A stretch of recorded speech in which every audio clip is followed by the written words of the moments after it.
Okay, listen up, this is how it goes down. You listen to the best geek podcast in town. Gonna spit a few bars to let everybody know that you're tuned into the Geek Yoga Podcast Show. There's Som, the man, the myth, the nerd, with his mate, their wave to take over the world. Can't forget my man Rara, who can't do a cha-cha, but he's got all the girls ready to show off their tatas. And the man called Well, his name is Knock, who's a full-time geek from his head to his socks. These guys are crazy, people say that they're loony, just as insane as casting Batman as Clooney. So here is the show taking all the rest to task. It's now time for the Geek Yoga Podcast. Bitch. Hi everybody, and welcome to this week's episode of the Geek Yogurt Podcast. I am Som, Rara, Wave, and Jamie, and we are here to talk about Thor Ragnarok. Finally came out. God, this year is going by so fast. I can't believe we're already at the end of the year. Fast and yet so slow at the same time. Yeah, right. This was the first year that we had a little furious. Three Marvel movies drop in 1 year, which seemed like a lot going into this year. But coming out of this year, I was okay with it because I think all three were great movies in and of themselves, but also somewhat distinct from each other too. So I didn't feel like I was like over inundated with Marvel movies this year, even though we had three of them come out, which is kind of unprecedented.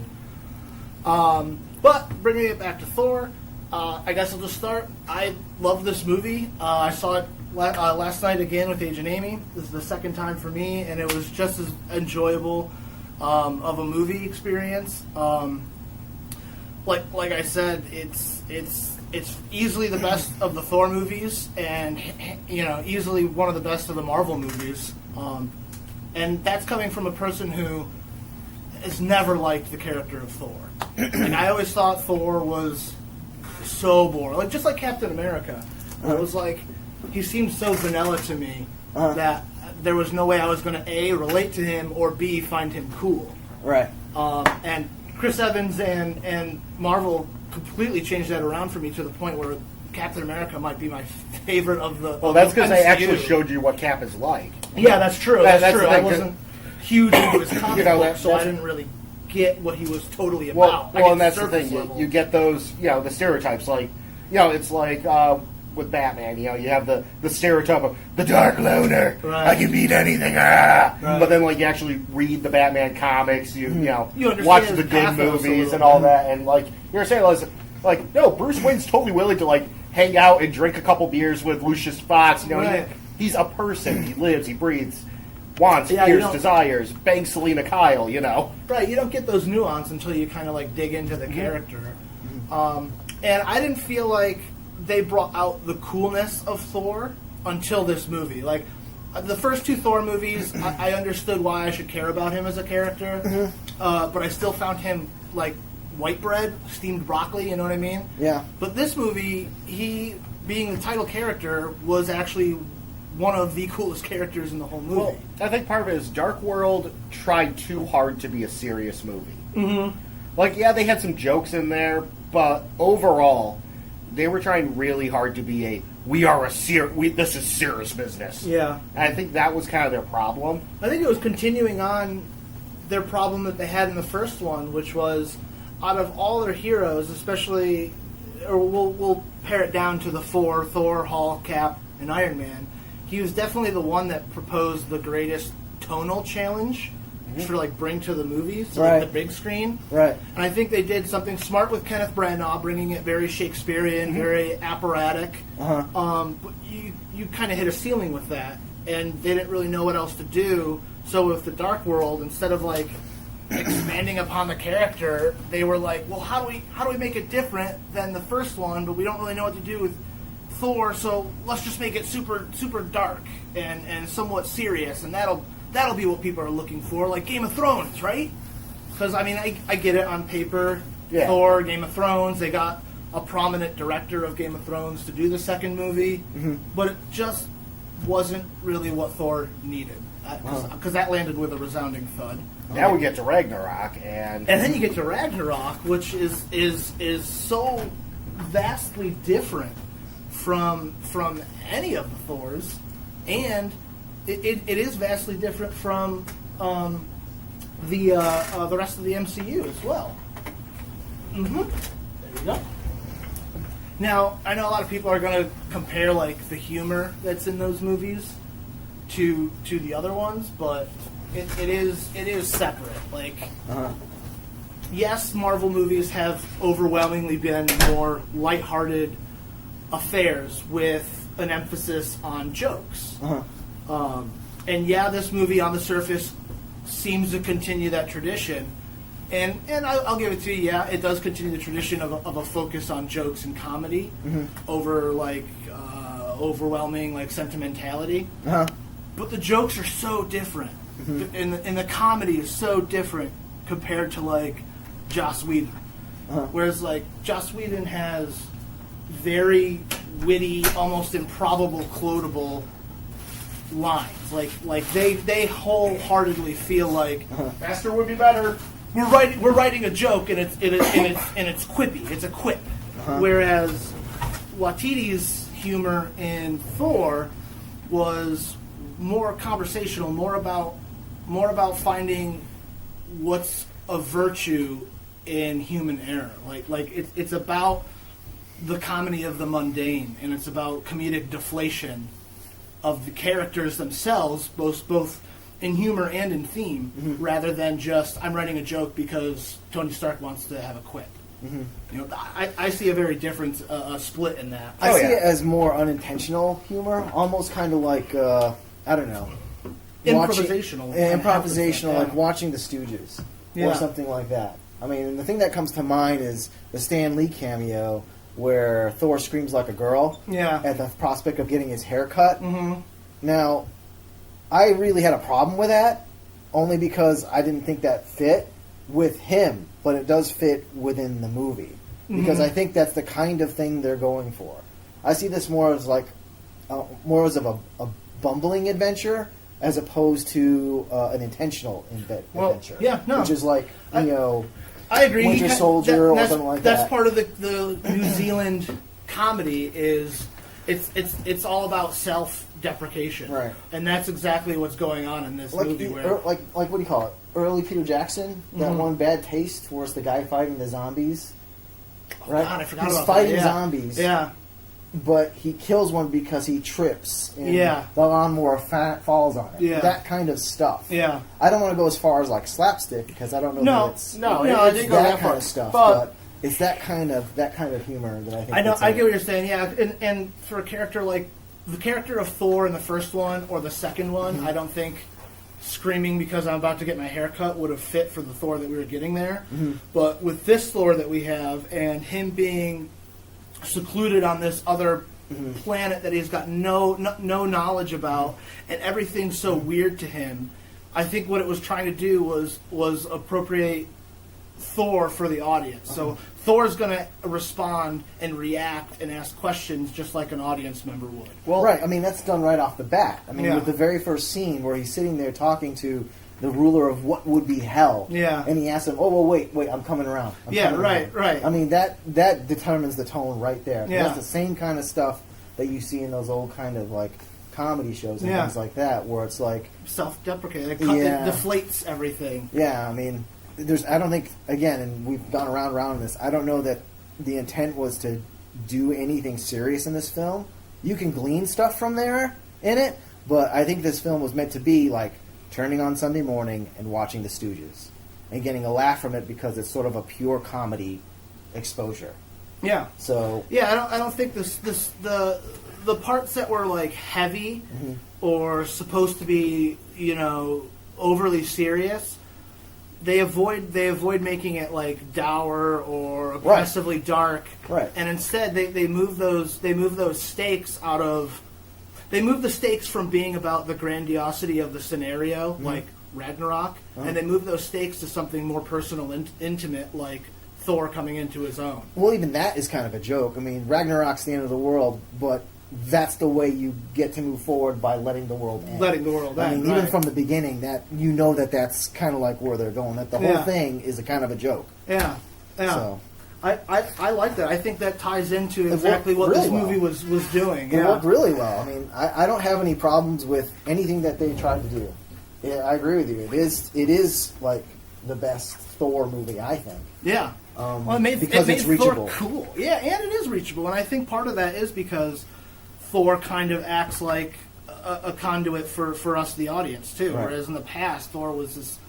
He was almost unattainable because... Yeah, he was on stage. God, he was acting like your reference to Shakespeare. Yeah. They're out there, there's a definite pit where there's musicians or the rabble are there, and you're sort of up in the box watching this thing play out. Whereas in this one, he's like, my line's coming up. I just got to spin around long enough to really address you, and now I'll deliver my line. Mm-hmm, you know, that from the beginning kind of like set the tone for me. Yeah. Seeing that. Now, overall, did you liked the film, though, yeah? Oh, I liked it, yeah. Yeah. Yeah. Well, I was wondering how you were going to respond to the film. Right. You're not a huge Thor fan, though, are you? No. So it's like they could have switched his character around a lot, and it's like. Well, once my brain switched over to like, you know, I'm just gonna sit here with my kids and eat popcorn, and in like 2 hours we'll go home and do something else. Mm-hmm. Then it was fine. Mm-hmm. Like once I knew that once I left the theater, I didn't really have to think about much about the film and just sort of ingest it and enjoy it for what it is.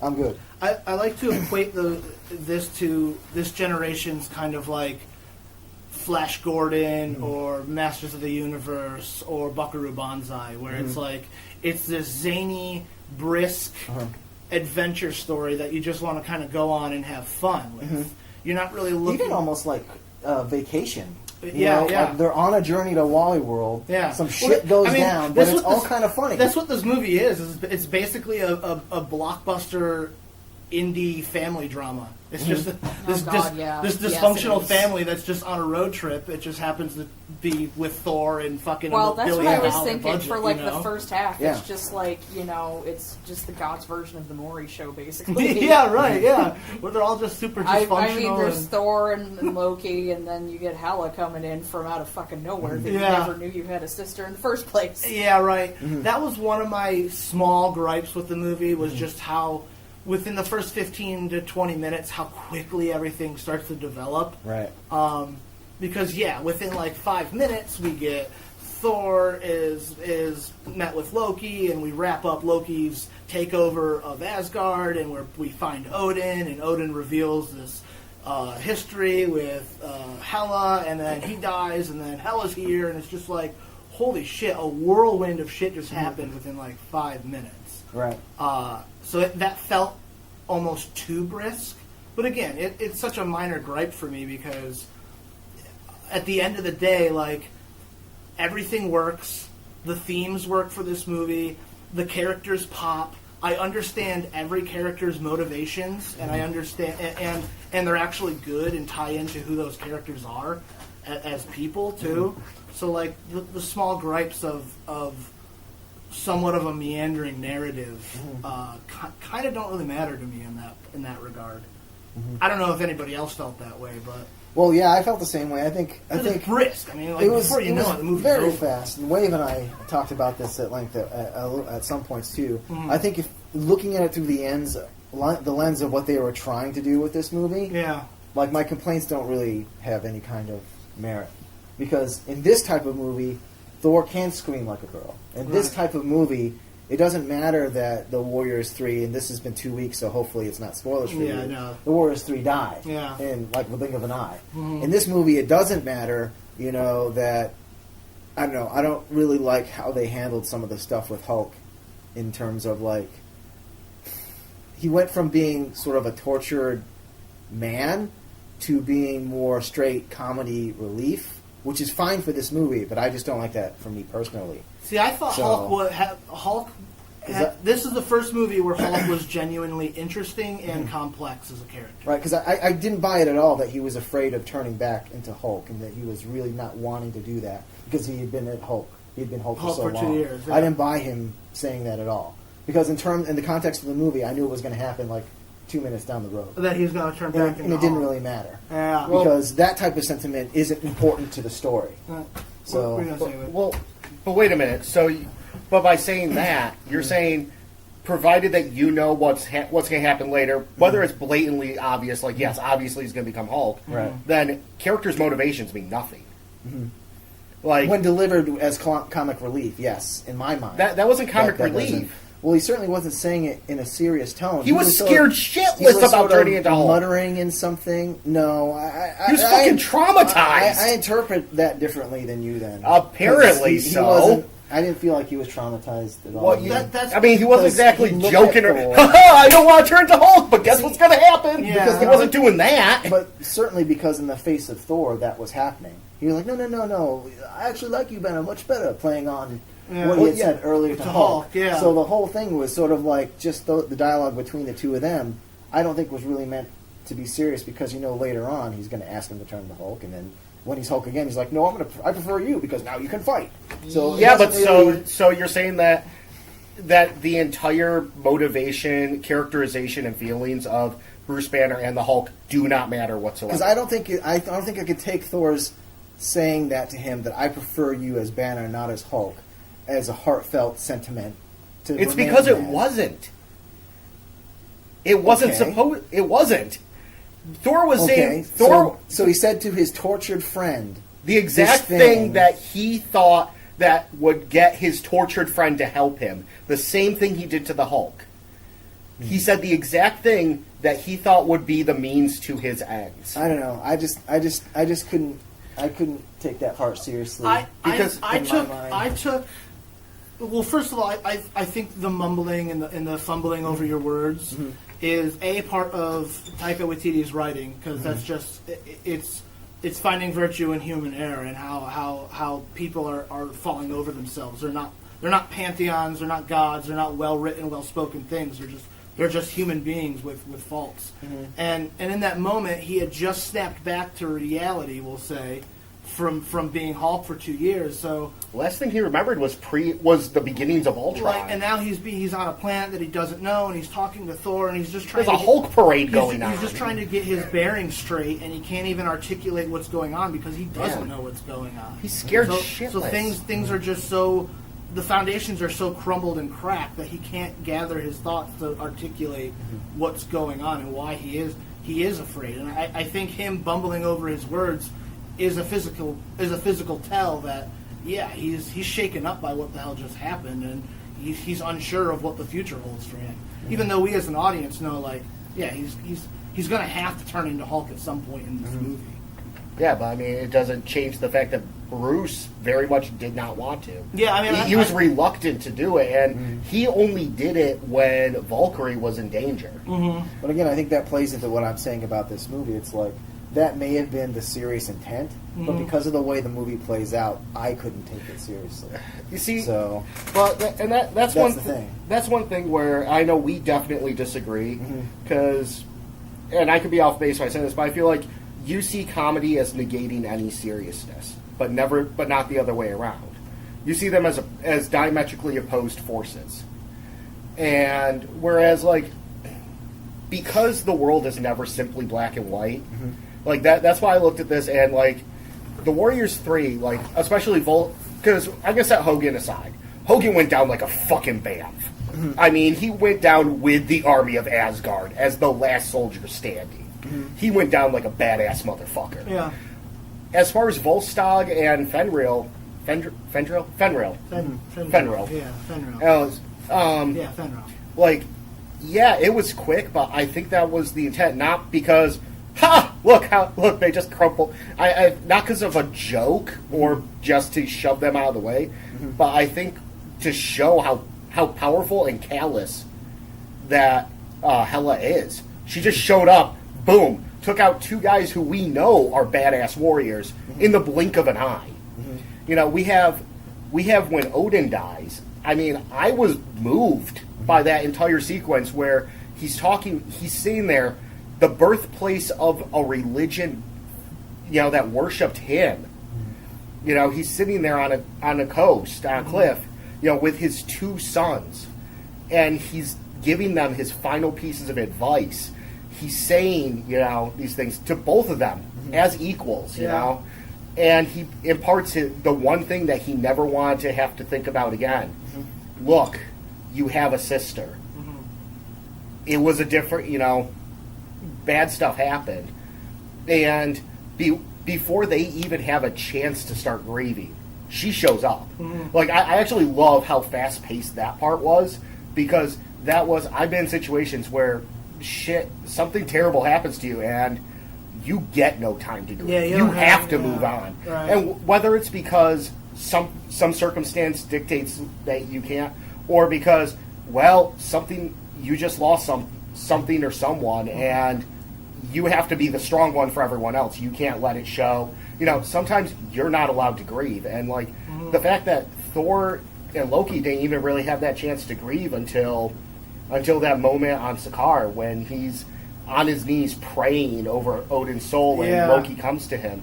I mean, there was a lot of seriousness in there. I mean, yes, there was a lot of jokes. Yeah. But I feel like they played off each other well, and they complemented each other.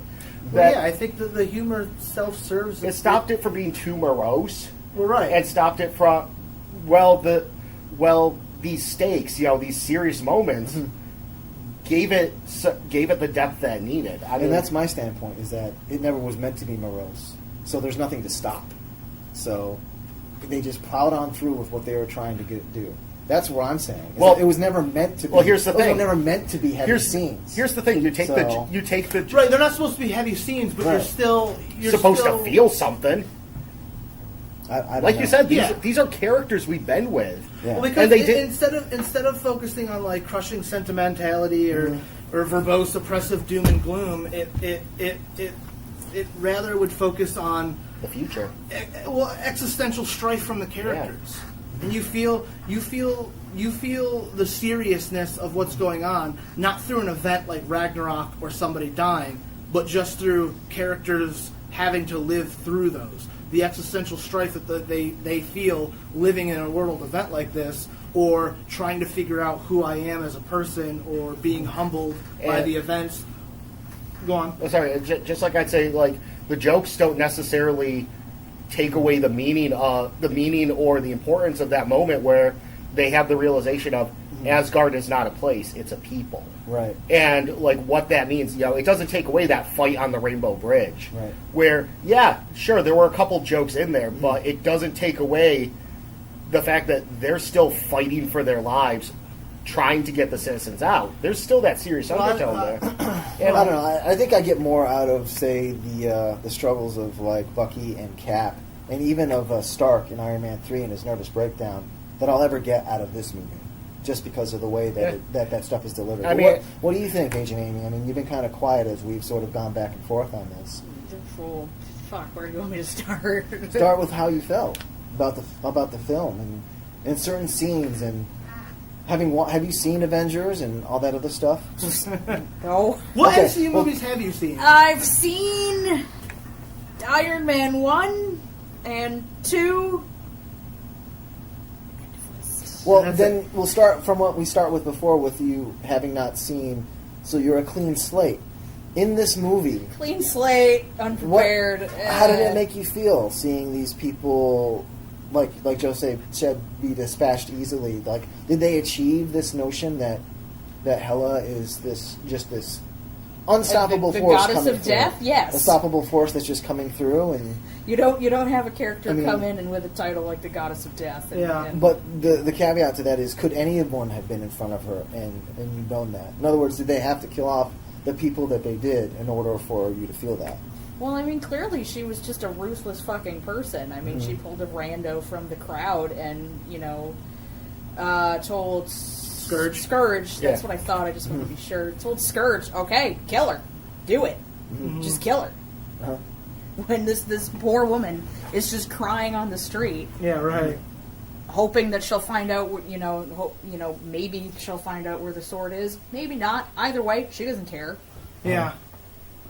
I should also mention Scourge, played by a wonderful Karl Urban. Yeah, yes. Who did not look like himself. No, I said that also. I was like, wait, I know we've said that Karl Urban was in this, but is that him? I almost wish he would have been in the other movies. That way, I think his whole, he played it well. He played it well enough, and you genuinely feel the conflict inside of him of wanting to prove himself, but he doesn't know, he obviously has no real choice other than to follow her, but he doesn't really want to.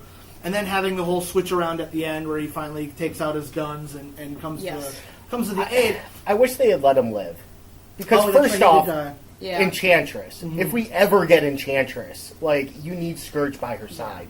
But then again, we have Infinity War, and the reality gem's going to be in play, so God knows who's coming back to life anyways.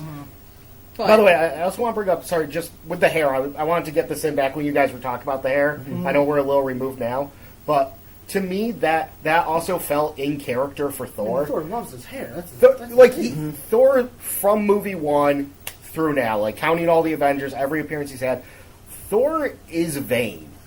Like, Thor cares a lot about his looks.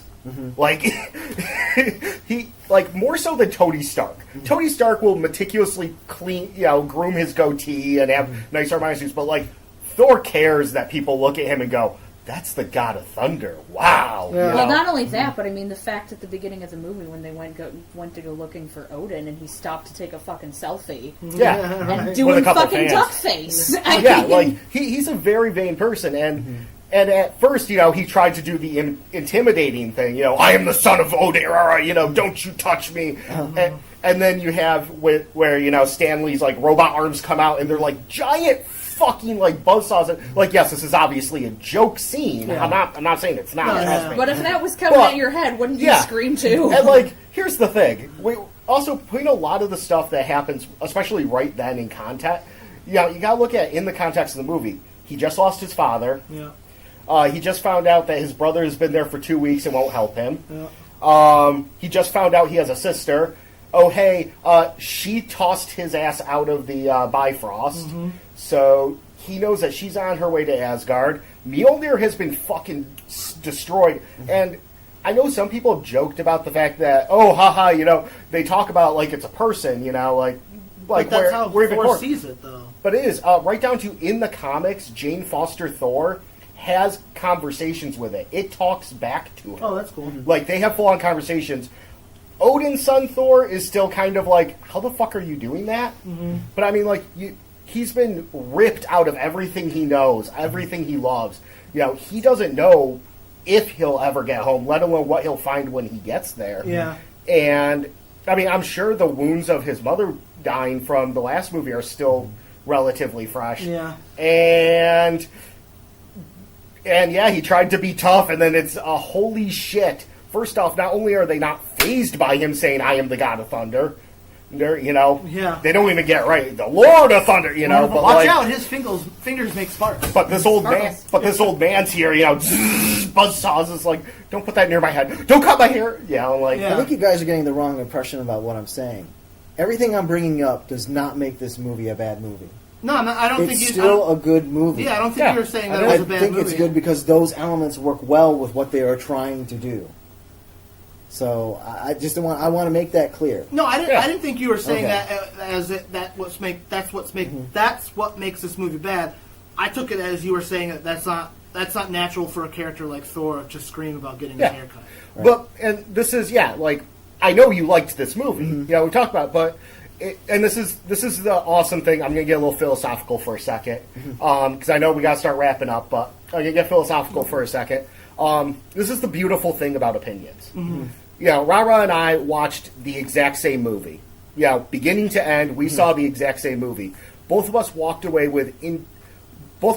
loving it for entirely different reasons, with entirely different opinions on key scenes in the movie. And, like, that is the cool thing about human experience and human nature. I mean, everything that's built up... Reactions to art, everything that's built up into our personal biases, and people say bias like it's a dirty word. Oh, dirty word, especially in journalism. I mean, journalism, in theory, should be unbiased, but... It never is. But everyone is entitled to their personal bias, especially when seeing entertainment. When going to this, the way I looked at it, is as valid as the way Rara looked at it, which is as valid as the way you looked at Sam, and you looked at AJ, Amy. I mean, like, this is the cool thing about just humanity and experience. No, that's definitely true. And then Mr. E fucking walks in as we're wrapping up. Hey. Whoa. We cannot wrap up just yet. No, keep it going. I gotta... Because, first of all... Yes. We haven't even touched upon the Grandmaster, and I refuse. Oh, Jeff Goldblum, yes. I refuse to talk about this movie without bringing up Ragnarok the Grandmaster. Mystery? Oh yeah, I've seen it. Okay, so since Rara and Sam had to go take care of something, okay. So Grandmaster, holy fucking shit. fucking melt stick. Melt stick. Why are you handing me the melt stick? He interrupted me. That's not a capital crime. What do I always say about her? She's starts with a B. Garbage. Garbage. Were you just waiting to say that? Yeah. No, it starts with a B. Booze hound. I love her henchwoman, or his henchwoman. His henchwoman was fantastic. His henchwoman. Psychedelic Willy Wonka tunnel. Yes, the flat out Willy Wonka reference that they made. I was so angry. No, that was one part that I thought was really out of place. I don't know. I just didn't. I didn't like that. I loved it. I ate it the fuck up because I knew exactly what they were doing.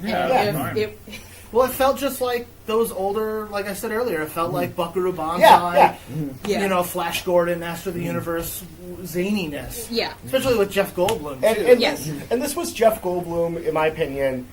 He hasn't been this good since, like, Independence Day and, you know, Jurassic Park. I mean, this is Lost World. I feel like Jeff Goldblum hasn't been this Jeff Goldblum. Yes, exactly. And that's what I want to bring up, is that basically they just slapped Jeff Goldblum in some weird-ass costuming, gave him some one line of blue lipstick and blue nail polish, and just said, all right, here you go. And cameras are rolling, go. Here's where the scene starts, here's where it needs to end. These are your objectives in this scene.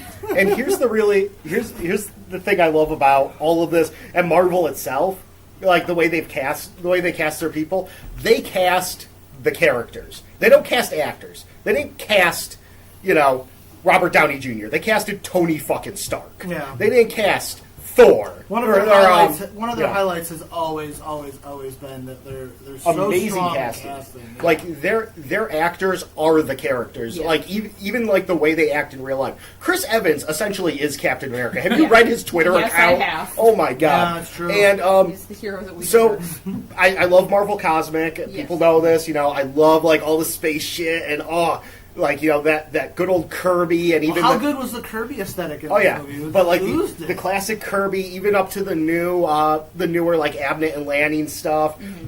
And you know the cool thing? That was the goddamn Grandmaster. Mm-hmm. That was as perfect a Grandmaster as you could have. Mm-hmm. Like, there have been interpretations of him where, he's more, like, serious and stern, but most... I was going to say, is he more like oddball like Goldblum was, or was he more like a stern celestial? Usually he tries to look like a stern celestial. Yeah. But he's the Grandmaster. And then as soon as he's put on the wrong foot, he's Jeff Goldblum. Yeah. He's always been, like, the game player. It's like Del Toro as the Collector. Right. Like, Del Toro was the Collector right there.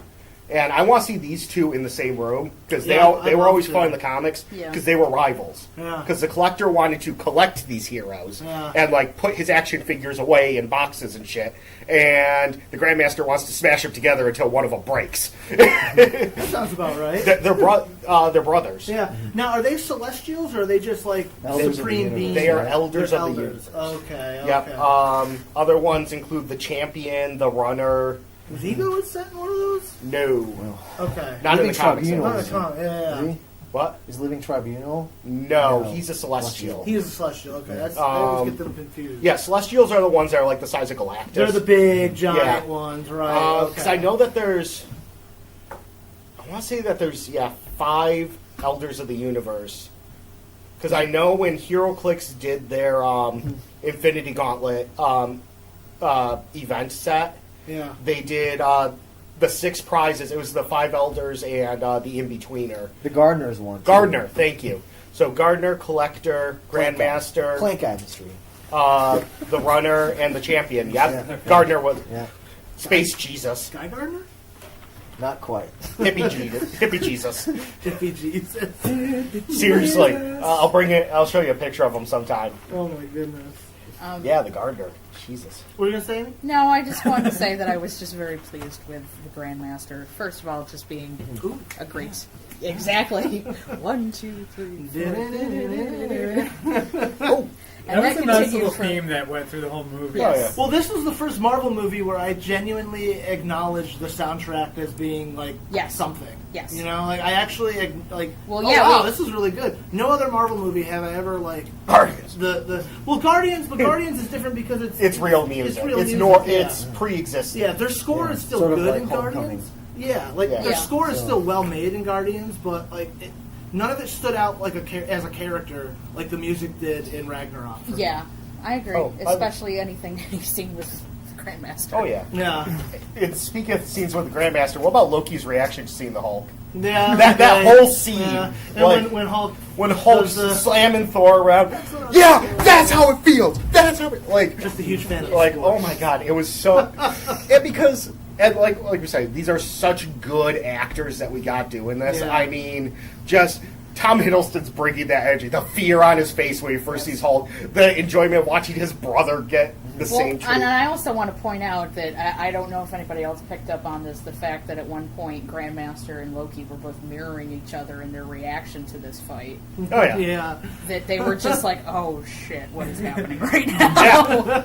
Valkyrie. Valkyrie was amazing. Yeah. First of all, the fact that they have Valkyrie at all Yeah. was awesome. awesome, and she was great in it. Yes. And a person of color. And a person, I person enjoy of that color, fact. Yeah. And also just the fact that she was just an imperfect character, which I Oh, yeah. appreciate. Yeah, I was super appreciative of that. Yeah. I was planning to Definitely- continue drinking. Her Yes. and Korg were definitely the standout characters for me. I don't like Korg He's- very much, but I did like Valkyrie. Oh. She's the one I connected the most with. Because they're a drunk. Because she was Yeah. 100% sick of this shit. Yeah, essentially. Yeah. That was great. I loved it. And plus the ship design too, where it's like where it could like transform into Oh, just yeah. like a little podium that you can just sit on and watch Yes. the gladiatorial battles in. That was great. Yes. God, just like there's so much good in this. Yeah. So Well, much that's the fun. thing. That's what I loved about this movie. Like it just like those old '80s genre movies where you want to leave the theater feeling good. Like I've been so tired of leaving the theater feeling depressed, especially working in the news, Yes. where it's like I deal with heavy shit all day. Yeah. I go to the movies for escapism. I agree But not 100%. and that's not to say to turn your brain off. Escapism. I go Oh, yeah. for escapism and to be stimulated. And this, but I don't want to leave feeling fucking miserable. You know, like, That's a different theater. Oh, Yeah. that's next door and around the corner. You can enter the back way if you want. That's where you can go see Thor Ragnarok. No, it's nice. Thor Ragnarok I'm waiting with for a that. lisp. Thor. Soar? Wait, Thor. Soar Ragnarok? I was Yes. very, It's a very. Soar Ragnarok? Yes. I was very surprised at how much. I was genuinely Thanks, surprised mystery. by how You're much butt welcome. sex jokes were in this movie. I was not. Oh! orgies, the devil and ate- the butt devil sex ate and- us. I mean, yeah, for a Marvel Oh, movie, I speaking was of- legitimately surprised for how many sex jokes. Well, I was like, man, and the like, they are going hard on butt. There was like For three. They were butt going sex hard on jokes. butt Yeah. sex For a jokes. Disney Marvel movie. Yeah. Yeah. By the way, little Easter egg. Sam pointed this out to me.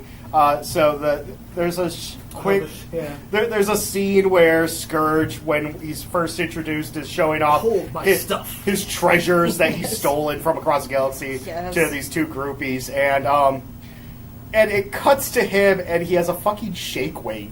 He's just sitting there like playing with a shake weight. Sam, why don't you tell them what you told me? Yeah, so that Shake Weight has a history with not only just comic book movies, but the director.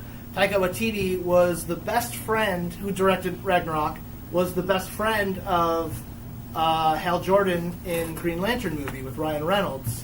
For those who haven't blanked it from their mind, Yeah, for you guys who haven't, yeah, exactly. I own And it on Blu-ray. In that movie, he has a shake weight, and that was the one thing he stole from the Green Lantern set, Awesome. was that shake weight, and he gave it to Of all the Carl things- Urban to of play. all That would the be the fucking one thing things- I'd want from that set. Yeah, it was just the shake Yes. weight. Dude, come on! You would not want to steal a Green Lantern power battery.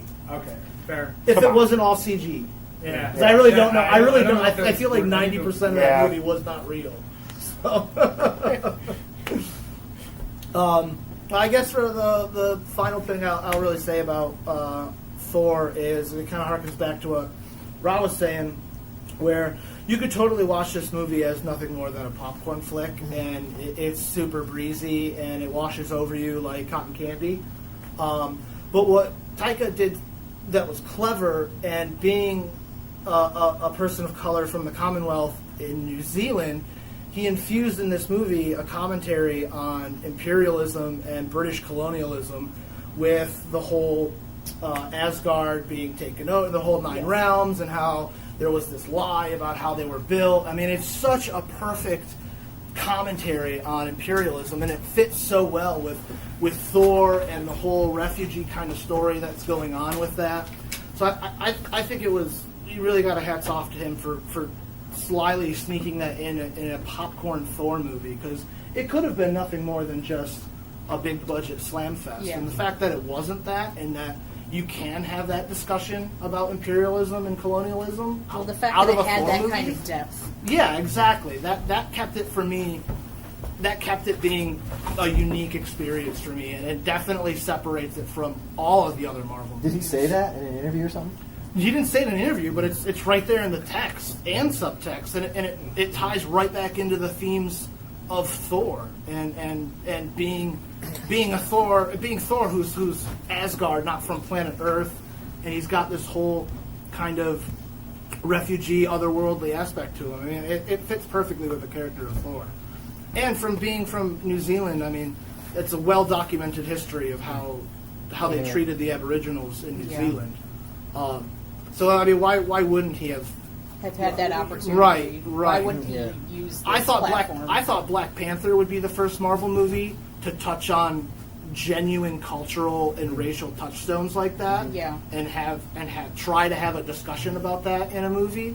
But it turns out Thor was. Well, and I also, I'll be honest, I didn't really think about that until you mentioned it to me after the movie. So I think Well, that's the thing. I feel like it flew. They're not hammering it over the head. Right. So for certain people, I'm sure that this has also flown under the radar with them. See what I did there? So, Yes, I do. Thank you. So I feel like for some certain people, when they go see Black Panther, that this will be the first. I don't know. be a I'll have political to commentary. leave that to you guys because I just saw it as Christmas Vacation. Well, that's because you went into it with that preconceived notion of. I'm not saying it's not there. This is just. I'm just saying, to me, it doesn't seem like. Well, I know, that's and in there. I know You why can you find things in there. I know think why. you can. I know why you didn't. Is But because for me, I didn't. Right from the get go, when he's interrupting Surtur, you're already checking out.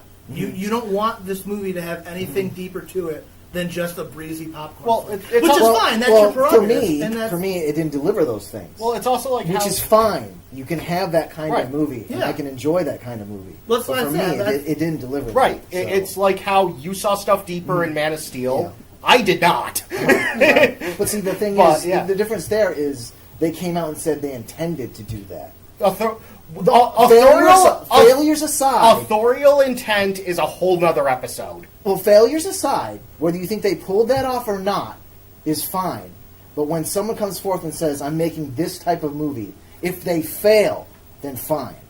But Okay, I felt they failed. you can't say that their intent, their failure, does not mean it doesn't have that content because that's what they put in it. I guess. You see? I guess it's in like the most, but that's kind of like saying I intended to buy apples, and here's some Gatorade that's fruit punch flavored. Yeah. It's I mean, not like that at all. Did I? It's not like that what, at all. What? You come did I and not just- bring apples? You wanted to bring a pie that everyone would like, and someone brought pumpkin, and half the people don't like pumpkin. That's what it's like. Even what they said was in there, I didn't see it in there. That's, so. and that's totally But- fine. It doesn't matter. Exactly. That's what I'm saying. It's I'm agreeing intent. with you. Goddammit. Yeah. It's intent.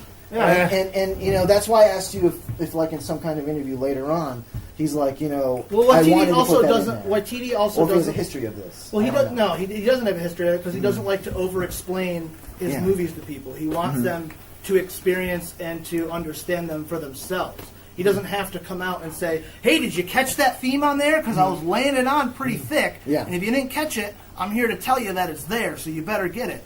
So he wants them to experience it naturally instead of saying Over-explaining this is what things. you're supposed to get out And of arguably, it. some Right. of the best movies that are made do that very thing. Right. They have things in there that for you to discover. Yeah, you want to pull them out yourself. So, Yeah. but for me, I didn't discover those things. That's what I'm saying. I'm going to agree. And that didn't detract from that. No, value no. of the film. It's I'm just, just it saying, wasn't there for you me. see the parallel though with British colonialism and Odin and Hela's As you're reign over explaining it, over yeah. the 9 realms. As you're explaining it, Yeah. Yes. I just wanted to say that I do agree with Ra, because I went in there expecting basically a good time. Well, that's all, and that's honestly that's all this movie needs to do is Yeah. just give you a good At the time. end of the day, yeah. Mm-hmm. But the fact that they're, you also had I will say you also had the benefit of being able to see it twice. I did too. I'm also a huge Waititi fan. I've been following Yes. Taika Waititi since 2007. So Well, and I've been an I see- unintentional Taika Waititi fan. Apparently, so. you don't know until you're like, oh shit. he Yeah, did I was that. like, oh, he did all of these things? Yeah. Okay, all Yeah. these things that I I like. should check out more of his stuff if I unintentionally haven't already. Well, let me just flat out suggest Flight of the Conchords. Yes, I know. That one you guys have suggested a lot. Well, let's see. Boy, Brad. and What We Do in the Shadows are both on Prime. Amazon Prime, but I don't think you have that. Yeah. There you go. You can watch. Well, Tropical has it. So. Well, yeah. Yeah. And Hunt for the Wilder People is on Hulu, which Okay. is most recent. Should be still on Hulu. Yeah, should be. I haven't checked, but I did add it to my queue. Yeah. I'm going to check it out. All right, I'll say for my final thing, we didn't really talk about her too much, but I fucking loved Kate Blanchett as Hela. Oh, God, I'm yes. still in awe that she did this movie. Yeah, and Wait, sorry. I just wanted to point out real quickly, I just love that we had another directed by a New Zealand project that Kate Blanchett took place when the last time I feel like she did this with Lord of the Rings. Just saying. Oh, yeah, that's right. but I mean, like, I felt that she was one of those just fun villains that you love to hate. I mean, like, She was fabulous. like every time she was on screen, I was in awe of her. Like, I was. Part of me was that too. But with the antlers, like the whole costume worked with Costuming her. was great. Facial expression, body language, everything. But it's also like while she's up there, like I'm having fun watching her be evil, but at the same time, I'm also fucking sweating. Like, holy shit, what is she gonna do next? But we just watched her take out the army of It's Asgard. like every time she comes on stage, something is gonna get killed. Yeah, and or Something destroyed. gets- Yeah. Something- you get a knife. Yeah, and like that just lends into like that's why Heath Ledger's Joker was so great, because whenever he's on screen, you know something is about to go down. Like, I mean, she was fantastic. so good. She was so great. Looking fierce as fuck, taking no shit. Oh yeah. Yeah. She was just like, I'm gonna fucking rule Asgard now, bitches. Bow down like we were before me, talking about, literally. the drag community has really taken to that character too. Yes. They've like really embraced Hela, And as, I like, a am drag okay icon. with that. I also just want to say that the first time I saw her appear in this movie, my very first thought was, well, I'm glad she was able to make a stop at Hot Topic before her debut. Look, okay, I'm gonna be the misogynist for a second. That was hot as fuck. Oh my god, she was True. hot Valid as point. like. Oh yeah, she Now that was I've gotten great. all my like actual like normal stuff I would like to say about her, I'll digress to be like, oh my god, she was hot as fuck in this movie. I just thought it was funny. She just to me, I just thought it was a little like, okay, like it was fitting for her character to appear this way, but it just struck me as like, I'm the forgotten goth child that everyone's shoved under the stairs and nobody loves me. And actually, I will say the one thing that I kind of disliked, but I 1000% understand why they did it, was them making her Odin's daughter. So, quick Norse mythology, she is Loki's daughter, but Odin's family tree is not something you want to have to explain, especially in a Marvel movie, because then you might have to talk about the fact that Odin's six-legged horse Sleipnir is his grandson because Loki fucked a horse and made Sleipnir, and Odin rides it into battle. Can I just say that was one thing that I was thinking, was that her and Loki, and I'm going mostly by the pasty skin and the black hair, that they looked more related than her and Thor. In actual like Norse mythology and in the comics, because they stuck pretty close for the most part in the comics, up until they started really doing stuff like backstories and all that are pretty close. Yes, she is Loki's daughter. Okay. But it's a lot easier for your average audience to digest and requires a lot less explanation if it's just plus the Loki that we have already. It just would be like it's just he too would. sudden, He would have been like having her by his side the whole damn time. Yeah, right. She would have been like in the Battle of New York, like running around. Yeah. And Hulk gets a knife, and Widow gets a knife. Yeah, I liked Hela. She was definitely she was serviceable to the story, and she did what she did. I don't think she was amongst the worst of the villains. No. I don't think she's up the top with like Vulture for me, or even Zemo. She's just a little below that, and I think that's only because her story and Ragnarok definitely take a back seat to the Sakaar story that's to the going Planet on. Hulk story. Yeah. And I mean that's you may like that, you may not like that, but I think that's why we don't get her to be up there with Zemo and Vulture, just because she's the movie that's at play is not there for her. It's for Thor. It's like how they combined Kyra and Valkyrie into one character. Well, and even Hela herself was kind of a combination of a few different characters. Yeah. So, like Angela a little bit was in there with Hela. And there was sorry, one of Odin's brothers or something like that who he cast out because he was too radical. Was a little bit in there. Are you talking about Kull? The maybe serpent? it wasn't his brother. Yeah, the serpent of Asgard. Yeah, maybe that's. Or sorry, the Midgardian serpent. Yeah. A little bit. Like I can see that one. I'll give you that. Well, I'll wrap up by disagreeing yet again with Sam by saying that I don't know. For the 3 movies that we got from Marvel, I think they worked really well for me anyway because they all did feel the same. They all felt like fun films. They're very much of the same cloth, all 3 of them, yeah. And right from like Guardians to Homecoming and even to this one, it's like you said, you sort of leave feeling good. Yeah. So, in my mind, it makes perfect sense to release them now. Yeah. Especially since we know what's coming in the future. Yeah, no, I wasn't saying that. I'm not saying that was a mistake. No, that all 3 of them were good. wholly different movies because they're definitely cut from the same cloth. They all feel good. They all have great character popping moments. Yeah. But I just think the humor in all 3, Spider-Man's humor and Guardian's humor, somewhat similar in writing. I think what's different is context and age. Whereas this one, I think, is so separate from either Guardians or Homecoming, just because of Waititi's touch and what he was able to implement into it. Yeah. The TV touch. The TD touch. The titty touch? Does Mr. E want to say anything? He saw the fucking movie, too. I liked it. He sort of came in on the back end of this. Yeah, I made fun of him for that. Don't 25 minutes late. Yeah. Came in on the ass. That's okay. We're already the ass guardian. We're already 20. This makes. Yep. We're already 27 minutes past when we were going to quit. Yeah. But he was actually doing some real acting, so maybe he should add something. No, I don't know if I have anything to that. I agree with what you guys have been saying, that it's a good movie to come out of and feel, oh man, I feel great after that movie. However, I was disappointed that he didn't let the really big moments sit. So at the end, when they're sailing away on the spaceship and their homeworld is being blown the fuck up, and then he's like, well, there that goes. And then right after that, Rock character, whatever his name is, Korg. Those foundations are blown. Yeah, he makes a joke immediately, and it's just kind of.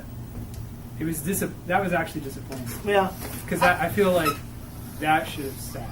See, I identify with Korg on that because I'm that guy. Yep. I'm that guy who's First of all, yes, you are. Yeah, we're like, everyone is fucking depressed around me. I'm going to try and cheer them up a little bit, at least. Well, viewing it through the lens that I saw it through, that made sense. Because, again, so what if it blew up? That was the point. Right. Ragnarok was always going to end the same way, regardless. And I totally agree, because in that moment, like, if you want a serious moment there, you're not going to get it, and it's definitely going to be disappointing to you. For me personally, because I totally understand that, and I can totally understand if somebody's like, that doesn't sit well with me. I see where you're coming from, but it worked for me. For me, it kind of tied back into the whole theme of deflating your heroic moments and humbling yourself. Yeah, the whole thing was about humbling. Yeah. For that, though, it wasn't so much that they were deflating like a heroic moment. It was actually very serious. Yeah. Well, it was more that I know that they were. It does make sense because they were trying to follow that theme of your home is where the people are. Right. So it doesn't matter that a planet goes up. However, that is But where still, all of them have lived for thousands of years. Right. Yeah, you don't. I agree. You don't feel like you don't feel like the Asgardians themselves are like, well, there goes our fucking home. Yeah. You almost feel like they're cool with just sailing off. Something Like just occurred to me. 99.9% of them have never been to Earth. Oh, we're going there? Why? Yeah. Do that. That's where we're going, baby. Thor's driving this ship. So, yeah. Something Don't just, make him come back there. something just occurred to me though about this. Could it be that we're seeing that as weird because we're looking at it through the lenses of an American? Because I just thought of it like, That's true. wouldn't that if this movie was a British movie, like that to me that would kind of fit with the whole British keep calm and carry on, stiff upper lip, like you know that. Was it one more cliche in there? Carrying on in quiet desperation. Yeah. You know, like, could it be that we're seeing that as weird, that they're not, wailing and that they looked tense, they did look scared, but they also look kind of hopeful for the future? Mm-hmm.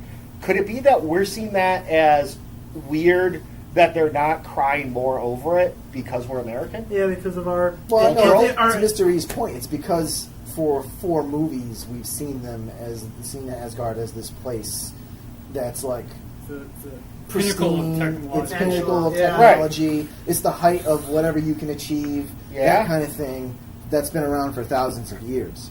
And the abruptness of it that happened at is sort of what you're at odds with. Right, but it's right. But the culture that you're looking at from, it doesn't.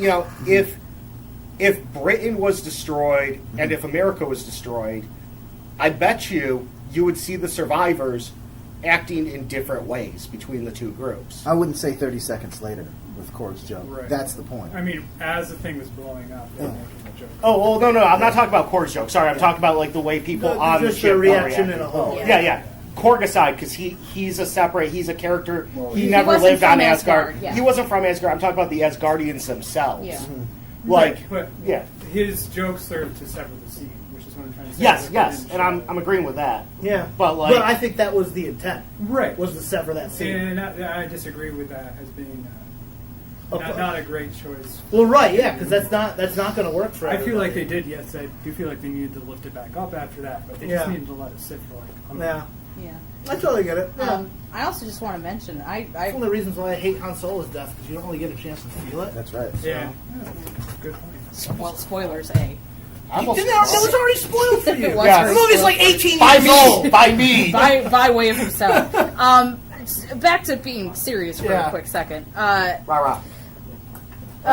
It just occurred to me how kind of, and I don't know if this was what you were talking about when you were talking about how this felt about the colonialism and all that, but just how all I can think about is the use of the immigrant song and just the immigrant, kind of feel at the end of an immigrant story. Yeah, it's tonally of a whole. I'm blown away that it does that. I did like the end where are we going? We're going to Earth. Oh, it'll be fine. That'll work out. That should be Yeah, good. sure, no problem. By the way, calling it now, they're going to settle right outside Broxton, Oklahoma. They better. Funny story. One last thing. I thought the whole point was that they were going back to their home of origin. The Marvel executives Comics. didn't know what the immigrant song was. When Taika sent that to him, because he cut together a montage of like footage and music that he was like as a resume of like, this is tonally what I'm looking to do. He put the immigrant song in there, and Marvel executives were like, "Well, that's a really good song. What is that?" Not knowing it's Not like one of the knowing most it's famous Led Yeah, Zeppelin right. songs. It was in Shrek Or maybe 2. He was most blown famous away. songs of Yeah. all time. Yeah, It was in Shrek 2, God damn it. That's crazy. That's crazy. Yeah. Well, all right. Well, Which ironically, I'm gonna bring. You're gonna hate me again. No. Which ironically mentions Lord of the Rings yes, it did. in a New Zealand film Yep. directed by a New Well, Zealand. that's because it's fucking Led Zeppelin. The Yes. people who made Misty Mountain High. Yes, who exactly. referenced Gollum and Ramblon. I mean, Yes. it's Led fucking Zeppelin. I know. I just find it ironic. Well, thank you all for joining us for this week's episode of the Geek Yoga Podcast, where we discuss Thor Ragnarok. Shout out to the Nerd Podcast Mafia and Potter family, who's been a great support of us. Until next time, I'm Sam. Rara. Wave. Agent Amy. Mystery. Coming in late. Yeah. Coming in like a lightning bolt. Watch out. His fingers make sparkles. I wish.